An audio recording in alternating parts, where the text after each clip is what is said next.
Fé e ciência pesquisam, desde 1531, o caso do aparecimento de Nossa Senhora de Guadalupe nos arredores do México.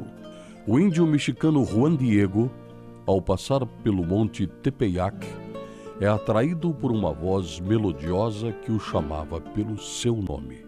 A senhora, envolta em luz, como pôde constatar o índio ao atender o chamado, apresentou-se. Era a Virgem, mãe do verdadeiro Deus. Ela pede a Juan Diego que entregue um recado ao bispo. Deseja que ali, naquele local, seja erguido um templo de orações. O jovem, então, atento à recomendação, procura o bispo Juan de Zumárraga e conta o ocorrido. Com descrédito, o bispo refuta o pedido e o jovem, que sai contrariado em busca da senhora, pede que escolha um mensageiro mais importante do que ele, pois o bispo não o acreditou e quis uma prova da veracidade de sua história. A santa, explicando que ele era o escolhido, deu ao índio a prova necessária para sua credibilidade. No dia seguinte, Juan Diego colhe rosas frescas em profusão e as leva abrigadas em seu manto até o palácio episcopal. Diante do episódio, o bispo cai de joelhos emocionado pelas flores que não se desenvolvem naquela estação do ano. Mas o que realmente impressionou é a estampa no humilde manto que o índio veste. Nele está impressa a imagem da Virgem Maria. Até hoje, cientistas de todo o mundo pesquisam sobre o manto que, confeccionado a partir de uma espécie de cacto, seria perecível ao tempo, mas, no entanto, resiste a ele e está conservado até hoje. O que impressiona muito também neste manto é, na verdade, as tintas que foram utilizadas, que a ciência sempre quis saber qual tipo de tinta foi utilizada neste manto. Não é nenhuma pintura, não é nenhuma fotografia. A tinta utilizada neste manto não existe na terra, ou seja, não é do reino mineral, vegetal e nem animal. Ou seja, é um milagre perfeito. É inexplicável, à luz dos conhecimentos humanos, que tal manto, sendo tão frágil, esteja após tantos anos preservado com sua pintura intacta. Esta vestimenta e o santo sudário são as únicas imagens consideradas de origem divina pela Igreja Católica. Em meados de 1600, Baltazar Carrasco dos Reis e Mateus Martins Leme seguem povoando a vila que viria a se tornar Curitiba.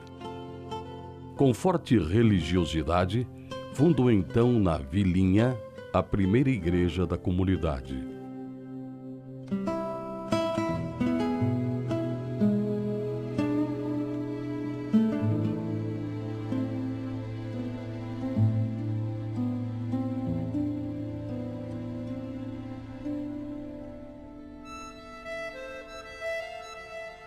Baltazar Carrasco dos Reis, em 1645, residia na vila de Parnaíba, capitania de São Paulo.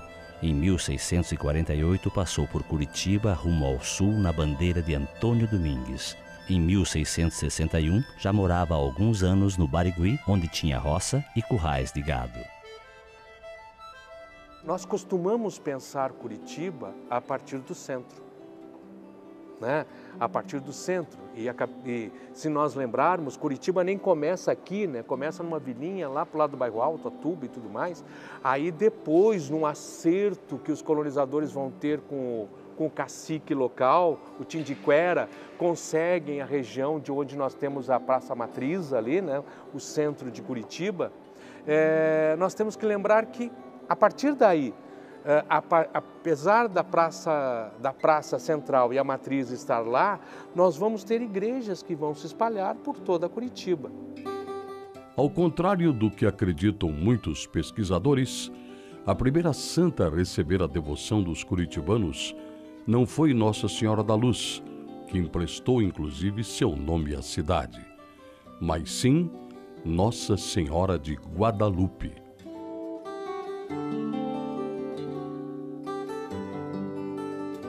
E com a crescente devoção a Nossa Senhora de Guadalupe, ela acabou dividindo o espaço com Nossa Senhora da Luz. O altar que compartilhavam estava abrigado na antiga matriz, que, 1 século e meio depois de sua construção, foi demolida para dar lugar a uma nova sede, que viria a se tornar a Catedral. Mas dessa transição, uma das imagens desapareceu.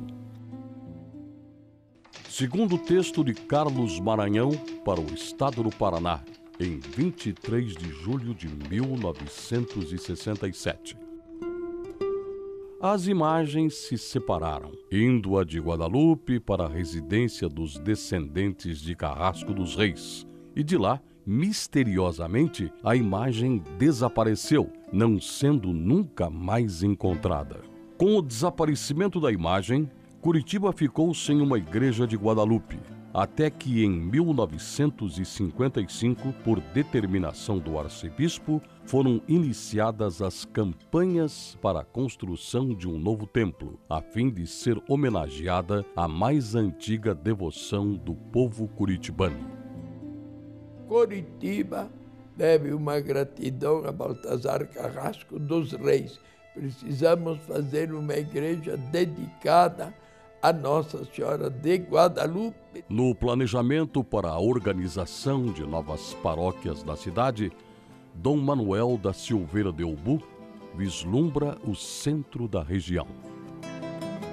Frente às dificuldades para adquirir o terreno, o cônego Vicente Vítola idealiza a construção de um monumento em comemoração ao 1º centenário da emancipação política do Estado do Paraná. Este monumento seria uma igreja dedicada a Nossa Senhora de Guadalupe. A Câmara Municipal de Curitiba aprova o projeto e, ao final de 1952, Dom Manuel benze a pedra fundamental que dará início à futura paróquia. Nunca que eu imaginei que um dia eu fosse construir Guadalupe, né?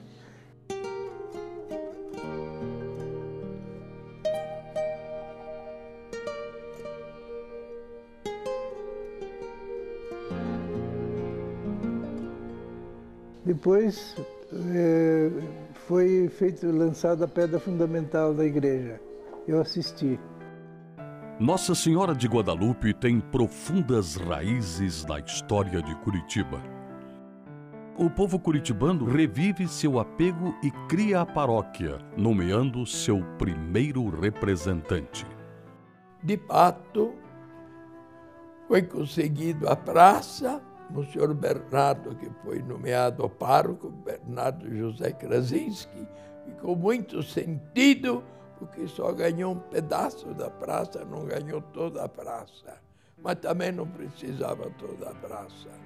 E ele era bom construtor, não engenheiro, e ele mesmo foi nomeado pároco em 1955, começo do ano 55, e ele, corajoso, construiu a igreja de Guadalupe, nesta porção, construiu uma escola, salões maravilhosos e a casa canônica, tudo um conjunto. E ele ficou lá de 55 até 1972. Inicialmente, a igreja era de madeira e ficava lotada por conta de suas humildes dimensões. Porém, não deixou de ter sua importância na comunidade. Como sempre, o Monsenhor Bernardo cativava a gente com a simplicidade com que ele falava, mas que tocava fundo o coração da gente.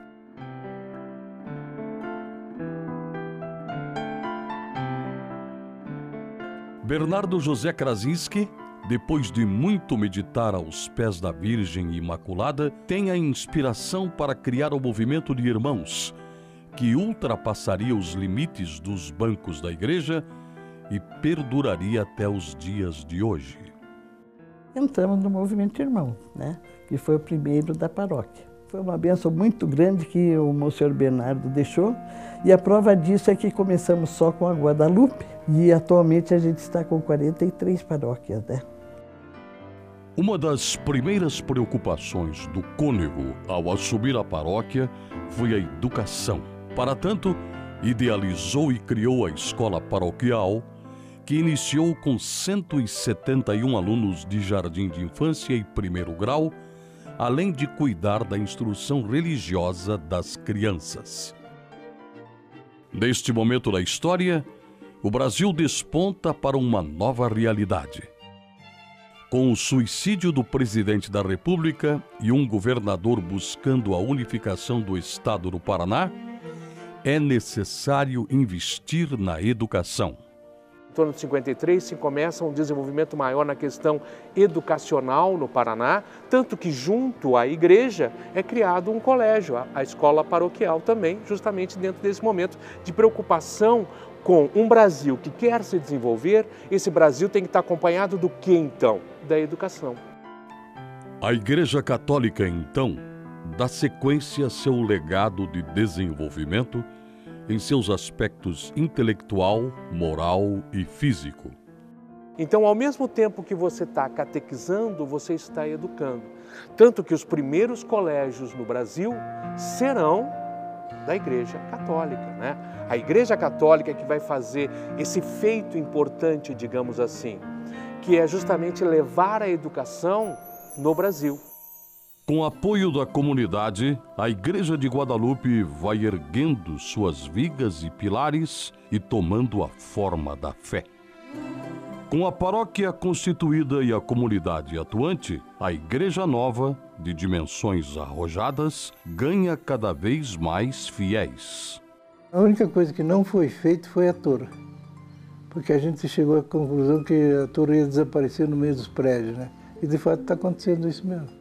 O movimento que pretendia auxiliar os casais com dificuldades o faz até hoje através da oração. O Sr. Bernardo dizia assim: Deolinda, se de cada encontro um casal que podia estar em crise se recuperar, valeu a pena tantas pessoas que trabalharam nele, né? Mas esta paróquia também protagonizou milhares de uniões com as bênçãos da Virgem de Guadalupe.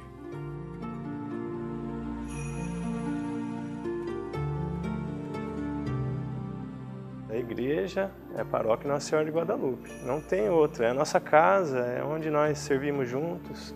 Quis dedicar a ela, no tempo dela, a nossa vida, né? Então essa é a nossa grande relação com a paróquia, com Nossa Senhora de Guadalupe, né? Local onde fiéis se reúnem para exercer sua fé. Comunidade composta por cristãos. Corpo instituído por Jesus Cristo. Na noite em que ia ser entregue, ele tomou o pão, deu graças, o partiu e o deu a seus discípulos, dizendo: tomai todos e comei, isto é o meu corpo, que será entregue por vós.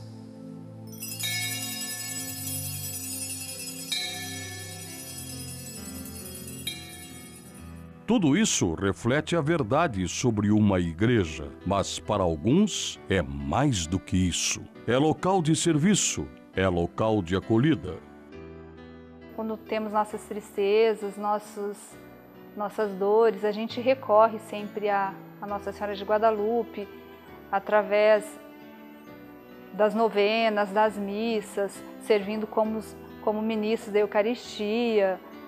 Então, isso para a gente hoje é muito importante, porque é um porto seguro para a gente. Principia uniões.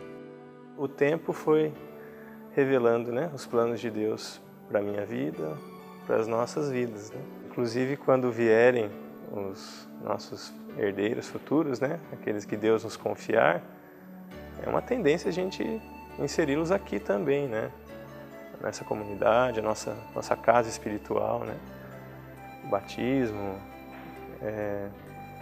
catequese daqui a um bom tempo, mas é a nossa casa, é o nosso chão, é onde Deus se revelou a nós como casal.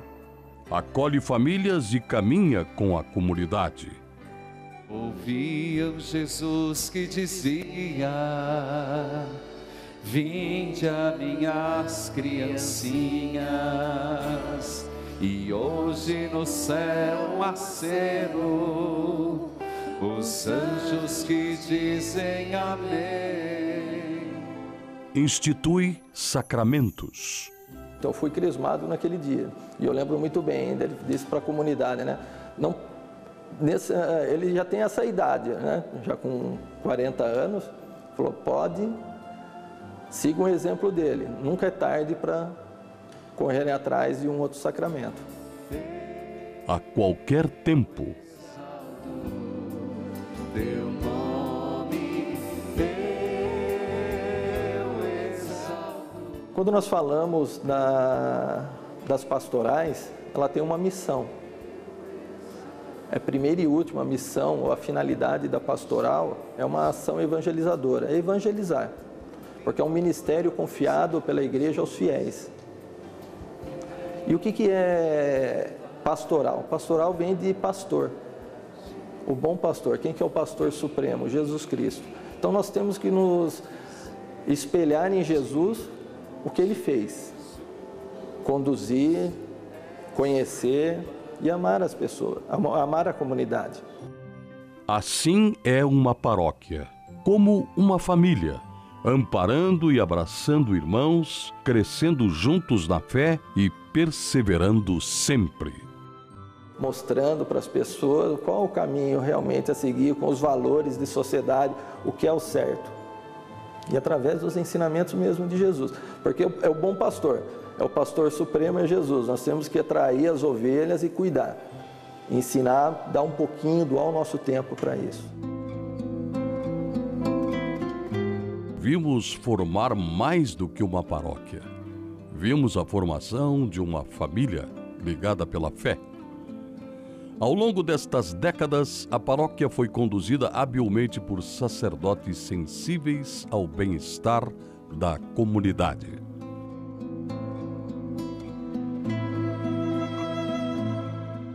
Em 2006, quem assume os pincéis desta bela obra de arte é o sacerdote Reginaldo Manzotti.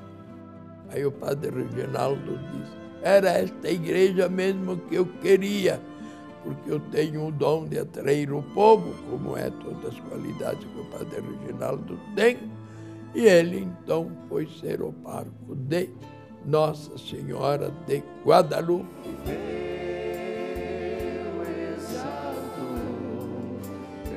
Com a presença do padre Reginaldo aqui no santuário, na paróquia, foi muito importante. Em 2006, quando ele chegou, ele fortaleceu o CPP, Comissão das Pastorais da Paróquia, trouxe uma outra dinâmica, se instituíram novas pastorais, tudo em consonância com a arquidiocese. Com muita alegria, ele ajuda a reavivar as cores da Igreja de Guadalupe. As notas das músicas católicas entoadas dentro da igreja e que ecoam por todo o terminal adjacente demonstram ao povo curitibano que, mais do que nunca, Nossa Senhora de Guadalupe está ali no alto, zelando por seus filhos. E se nos idos dos anos 60 a rodoviária em frente à paróquia era um problema, hoje em dia ela proporciona fácil acesso ao teto que abriga a fé. Graças às visitas constantes, com peregrinos vindos de todo o Brasil e inclusive do exterior, a igreja eleva-se então, em 2012, a santuário.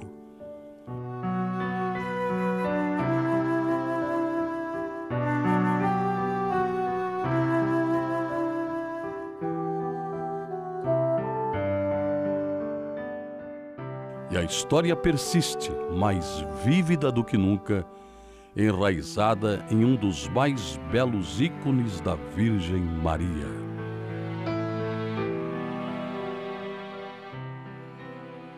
Anteriormente, vimos que uma igreja pode fazer mais do que mudar apenas uma paisagem. Ela pode modificar vidas. E suas vigas representam muito mais do que sustentação. Em um templo como este, hoje Basílica Nossa Senhora de Guadalupe, o importante é o acesso, como em todos os templos. Este tem as características de uma basílica romana no seu acesso, tem a entrada, que a parte externa é protegida, tem um nome especial, chama-se exonartex, que é a entrada protegida. Depois tem esse pequeno hall de entrada aqui, que nós chamamos de átrio ou vestíbulo, que faz a ligação entre a parte externa e a parte interna. A estrutura é de concreto armado, esses pilares, vigas, pórticos, em concreto armado. Mas a alvenaria é de tijolos, não é de pedra. Elas contam a evolução da nossa trajetória. A basílica, para os romanos, era um lugar de julgamento. As questões entre as pessoas eram resolvidas dentro da basílica.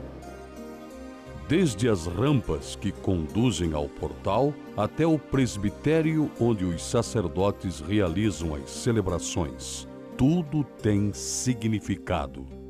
Nós temos esse templo aqui, como característica especial, é uma planta em cruz romana. Aqui nós temos a nave principal, esta grande nave, e a nave secundária, que forma uma cruz. Aqui onde nós estamos é a confluência entre o transepto e a nave principal. Esse espaço, nas igrejas góticas, é reservado ao coro, ou seja, os cantores e os sacerdotes ficavam nesta região. Cada elemento dentro de um domo tem sua importância e função. E de forma viva, os vitrais que permitem a entrada da luz também eternizam importantes passagens da história. Os vitrais da igreja não estão apenas resumidos nos dois conjuntos que contam a história da devoção de Guadalupe, enquanto México e enquanto Espanha, mas nos 3 vitrais principais, que são, na verdade, um conjunto de vários vitrais pequenos, que estão na parte frontal da igreja e 2 nas laterais. O primeiro, o frontal, que tem a oração do Creio em Deus Pai, e depois nós temos numa lateral o Pai Nosso, e na segunda lateral nós temos o conjunto de vitrais que contam a passagem das bem-aventuranças.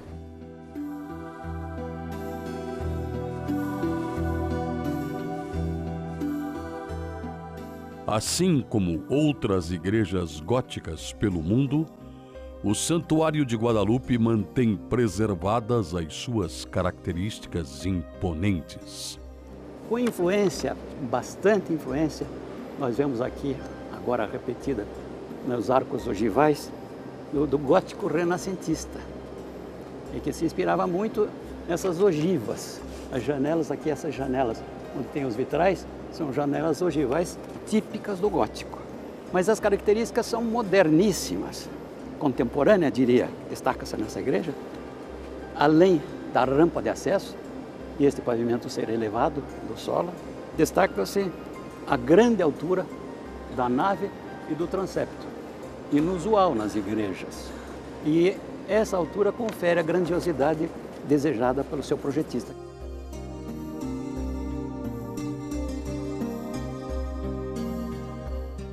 E como toda obra de arte, requer cuidado e manutenção.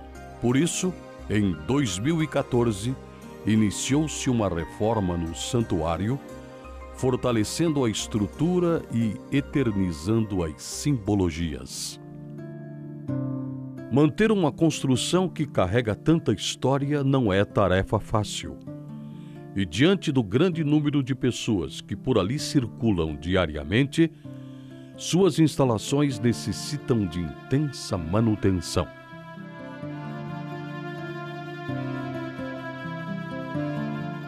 Além disso, um santuário precisa de identidade, precisa ser como aquela sala aconchegante da nossa casa, um lugar para chegar e ficar. No no seu momento original, primário, uma pedrinha avulsa aqui não me diz nada. Se pegar só uma pedrinha, é simplesmente um pedacinho de travertino, né, do travertino romano aqui. Mas a hora que isso daqui, ele entra na parede, que ele faz parte da obra, se nós arrancarmos ele daqui, ele vai fazer toda a falta e toda a diferença. Recentemente, o pároco-reitor do santuário apresentou o novo presbitério que foi cuidadosamente pensado com seus símbolos e referências cristãs. Igreja Santa, ó cidade dos cristãos. Mas eu pergunto para vocês, valeu a pena o empenho? Paulo? Quando nós falamos do quadrado, nós lembramos o mundo. O quadro, o mundo, ele tem limites, ele tem arestas, ele tem pontas, ele tem dificuldades.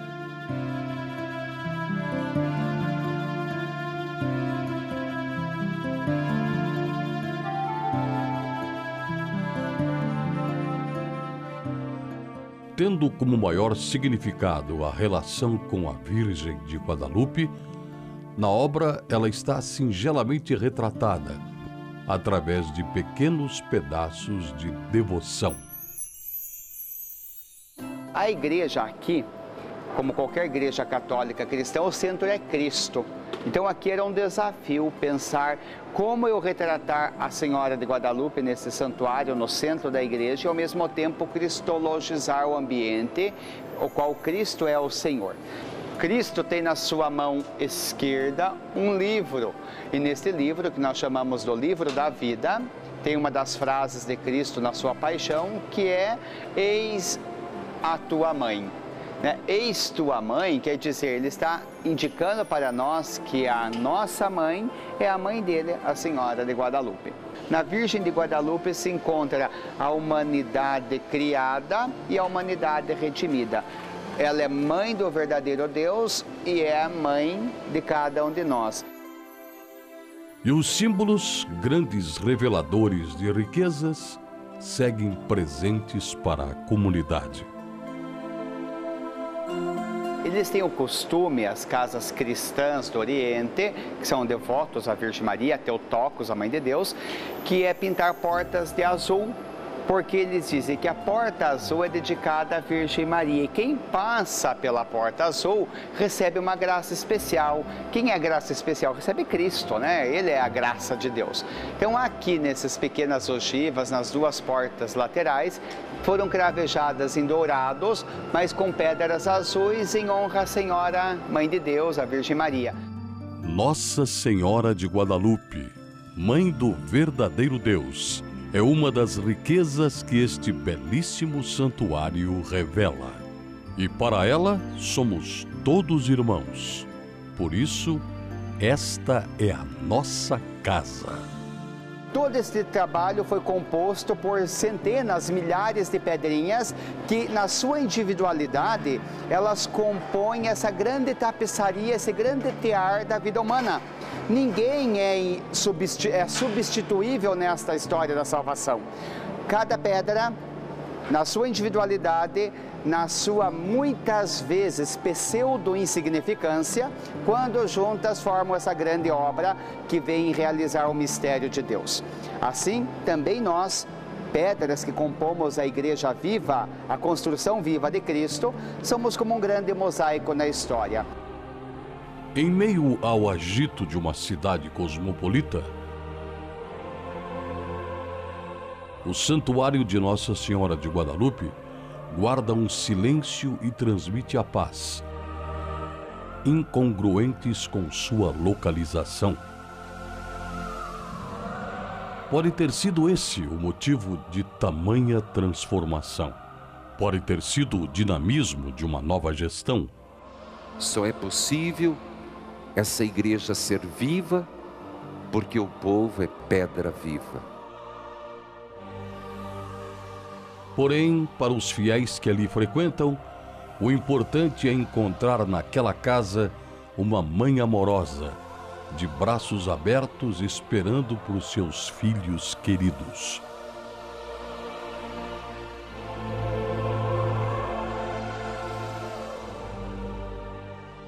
E todo filho sabe que ter uma mãe à sua espera é a maior graça da existência.